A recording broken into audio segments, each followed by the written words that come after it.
I, I'm not sure. I don't think it's not that we're not ready because we've guarded the heck out of people, and when you go back, obviously after you watch Monmouth, you're disappointed, when you leave the arena because you did, at 53 in one half and 20 in the other.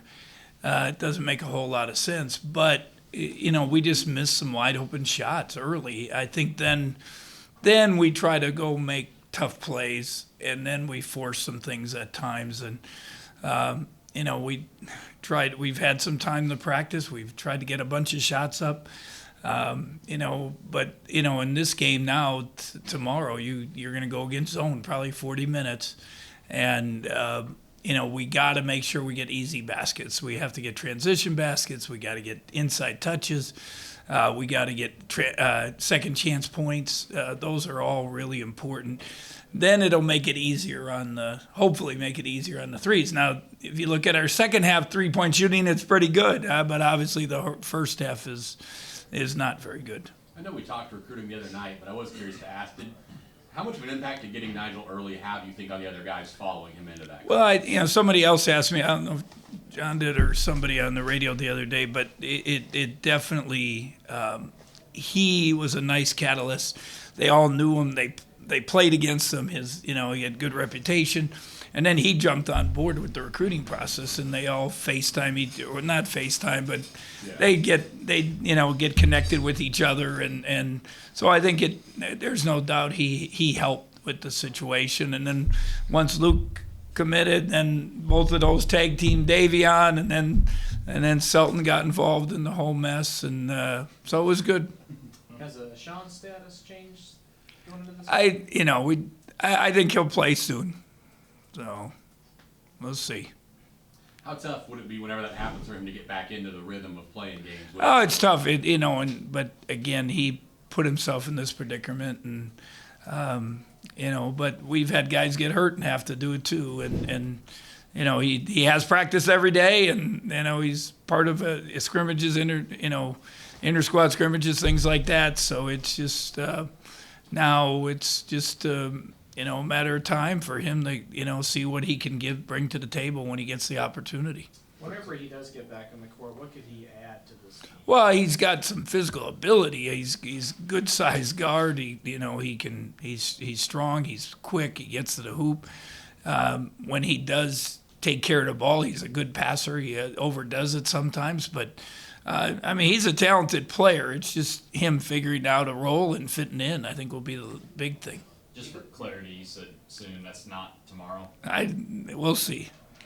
Just during this, have you seen the kind of maybe growth and maturity and leadership that you're wanting to see him, respond to this adversity? Oh, he's fine. Every day it's tough. You're not playing. You're part of it. It's hasn't been a pleasant situation for him, and but the whole thing is he's got to learn and grow, and that's the most important thing in the long run.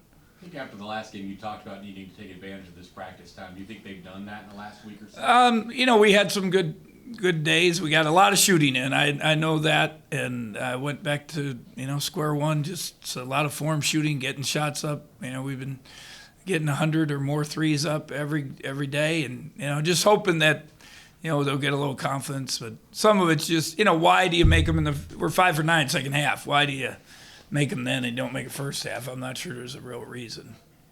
What have you liked most or disliked about the start for Dajuan Gordon so far this year? I think he's been fine. He texted me the other day. He wants to do so well. I think that, and he probably wants to play 40 minutes like other guys, and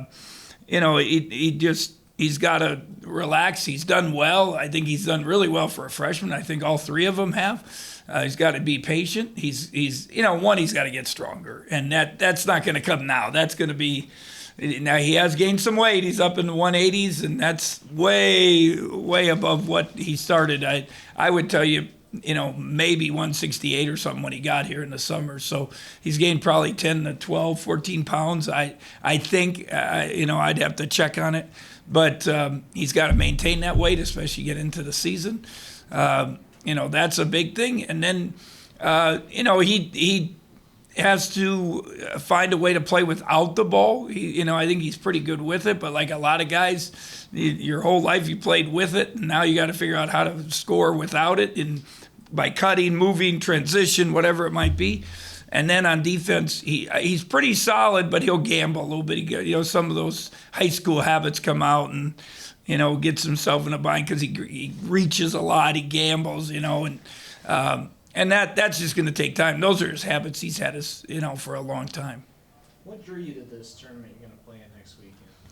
We were just looking for a tournament, and obviously, it's always nice to go to warm weather, and it was, it just ended up the best option. We get 2 home games, and you get to the game tomorrow, last week, and tomorrow count part of it. So you get the 2 home games and the 2 games there, and a nice area, obviously, Florida, and warm. It's supposed to be in the 80s, so it's hopefully it's a good thing for us. We'll see.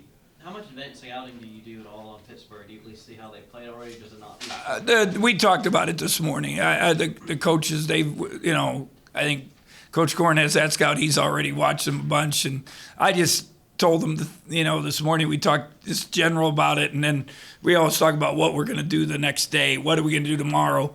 And I wanted him thinking things we need to really, it's going to be tomorrow's more walkthrough, shooting, all that weight, so video, all that stuff, but, starting to get things in mind for what we're going to do to prepare for Pittsburgh on for next week. With the new RPI system and the way good wins are evaluated based on victory margin, do you go into games like this thinking we got to win big? Well, I want to win, and then obviously I want to play well. I think that's the most important thing. And I called last year to different people just because I'm not sure it makes a lot of sense. Some of the schedules, and they were made, talked about nationally on stuff where teams play 5 home games in a row and win by 40 points, and then they're up in the index. It didn't. And the thing that really bothered me, their efficiency ratings were so high, both on offense and defense. Well, yeah, if you win by 40, they are going to be. So, so I don't know, but obviously it helps, I guess, the way the index goes. But, we tried to give, with a new team, we tried to mix our schedule. We did have a road game. Next week we got neutral games. Then you got Marquette. Then you got another neutral game against Mississippi State. Just a variety of games to hopefully help prepare our guys and make them ready, but give us enough, whatever it is, points or whatever, enough, a tough enough schedule that we can, if we win our games and do what we're supposed to, then you have a chance to get in the tournament in the long run. Do you think that kind of emphasis on the margin of victory, does it also maybe lead to potentially teams run up the score? Yeah, I think I'm not sure it's a good thing in the long run. But at the same time, every game's different. You just watch the scores nationwide. It's how does Florida State lose to Pittsburgh, but then go beat Florida at Florida, who's number 6 in the country, and people were talking about Final Four. It's just so early. You can't. And styles make for different games, and. You play one way, you play a team that you don't practice against zone or whatever it might be, or going under ball screens, whatever, and it makes a difference. And home and away makes a big difference, especially early. You've experimented with a couple different starting lineups. Is David a guy that you can see getting in there eventually, or is he better suited coming? I think, if he plays well, and then that gives you, I think I mentioned last week, to have him with Cardi and Xavier, it gives you a different look, there's no doubt. We'll just have to see how it all evolves. I just want him to play well and be consistent. Is there anything Pine Bluff does from a schematic or something? Zone. I mean, it's going to be zone, and it's Baylor's zone. It's good for us. I hope tomorrow I'm saying that at 9 o'clock, but, we got to deal with it. Teams they are aggressive, they are long, they're tall, and they're active in their zone, and, it's not going to be easy. Now, hopefully we can guard them, get some transition. That's why I said we got to steal some easy baskets. This is going back to the recruiting class, but what in an ideal world with Selton Miguel's skill set would be his ideal position at the. He's probably more the swing man. He gives you that wing. He is strong. He'll guard. I think that was my biggest thing that we need to replace Xavier in the long run. More of that physical. I love Dejuan. I think he's really good. But he's never going to be a strong guy. That I think he's going to be long, athletic West, that kind of guy. And we just felt we needed that another explosive, hopefully physical presence.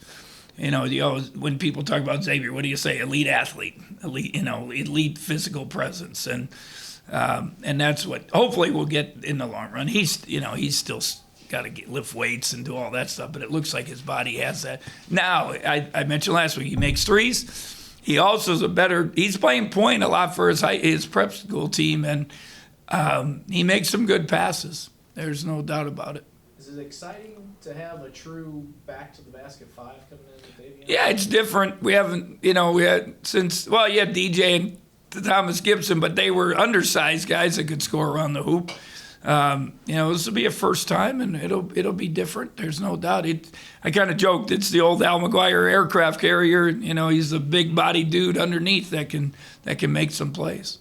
Does it take a level of pressure off you to have 4 kids signed? Oh, it makes. But we were talking recruiting this morning also. Now we got to figure out. I think in the long run we're probably going to need at least one more. And then what do you get? And then you got to start working on the young kids. They're all just started practice, so. I hate during the season if you have to go every open available time. Now I'm just gonna first go see all 4 we signed, and then then we can kind of ease into it so the pressure isn't quite as much as if you're.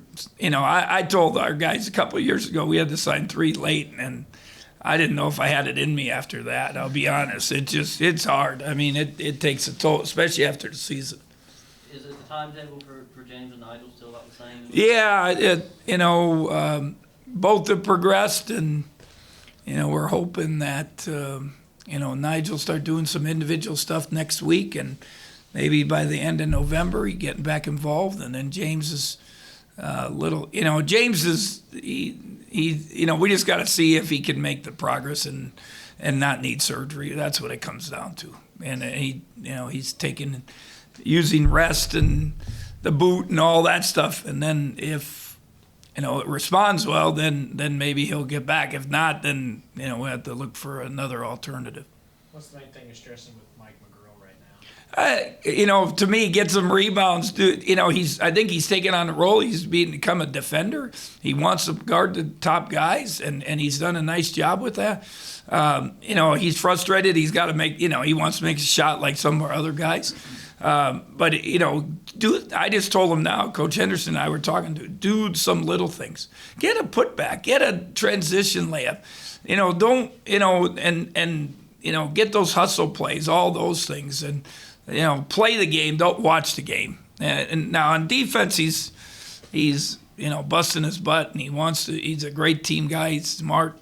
Learns the game, all that stuff. But I think just some of those little things could really help him, and then it's going to help us in the long run.